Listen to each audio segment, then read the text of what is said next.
கரூரில் 5 வயதாகியும் தலை நிற்காமல் நடக்க முடியாமல் இருக்கும் குழந்தைக்கு மருத்துவ நிதி உதவி வழங்க வேண்டும் என மாவட்ட ஆட்சியரிடம் பெற்றோர் கோரிக்கை விடுத்துள்ளனர். கரூர் மாநகராட்சிக்குட்பட்ட கருப்பாயி கோயில் தெருவைச் சேர்ந்தவர் நாராயணசாமி. இவரது மகளான சம்யுக்தாவிற்கு 5 வயதாகியும் தலை நிற்காமலும் நடக்க முடியாமலும் இருந்து வருகிறார். இந்த நிலையில் படுத்த நிலையில் இருக்கும் சம்யுக்தாவிற்கு பல்வேறு மருத்துவமனைகளில் சிகிச்சை பெற்றும் எவ்வித முன்னேற்றமும் ஏற்படாமல் இருந்துள்ளது. மேலும் சிகிச்சைக்கான செலவும் அதிகரித்து வந்துள்ளது. இந்த நிலையில் போதிய நிதி இல்லாத காரணத்தால் தனது மகளின் மருத்துவ செலவுக்காக அரசு நிதியுதவி வழங்க வேண்டும் என கோரிக்கை விடுத்து குழந்தையின் பெற்றோர் மாவட்ட ஆட்சியரிடம் மனு அளித்தனர். பொதுமக்கள் குறைதீர் கூட்டத்தில் மனு அளித்த பெற்றோர் நிதியுதவி வழங்க வேண்டும் எனவும் கோரிக்கை விடுத்தனர்.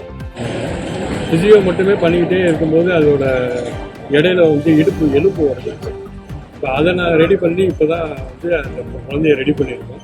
இப்போ அதனால் பிசியோவை கட் பண்ணி வச்சுருக்கோம். இப்போ 1 மணி நேரம் 2 மணி நேரம் பிசியோ பண்ணுறதுனால எங்களுக்கு அந்த எங்களுக்கு சாட்டிஸ்ஃபைடாக ஆகலை. அதனால் ஒரே இடத்துல இருந்து 1 இயர் இருந்து பண்ணுறோம், 2 இயர் இருந்து பண்ணுறோம் அப்படிங்கும்போது அதோட வேல்யூ வேறு மாதிரி இருக்கணும். அங்கிருக்க டாக்டர்ஸும் சொல்லியிருக்கிறாங்க, இந்த பொண்ணு அதிகபட்சம் எங்களால் 7 மாதத்துக்குள்ளே நாங்கள் காப்பாற்றி கொடுக்க முடியும். நீங்கள் எவ்வளோ சீக்கிரம் எங்கள்கிட்ட தங்க முடியுமோ தங்குங்க அப்படின்னு அவங்க சொன்னதுனால இப்போ ஏதாவது ஒரு நிதி வேணும் அப்படிங்கிறதுக்காக நாங்கள் மாவட்ட ஆட்சியரை பார்த்து மனு கொடுத்துருக்கேன். அதுவும் இல்லாமல் மற்ற நண்பர்களுக்கு சேர்ந்து நான் இந்த வீடியோவை பதிவுக்கிறேன். என்ன பண்ண முடியும், என்ன செய்ய முடியுங்கிறது இனிமேல் கவர்மெண்ட்டும் மக்களும் தான்.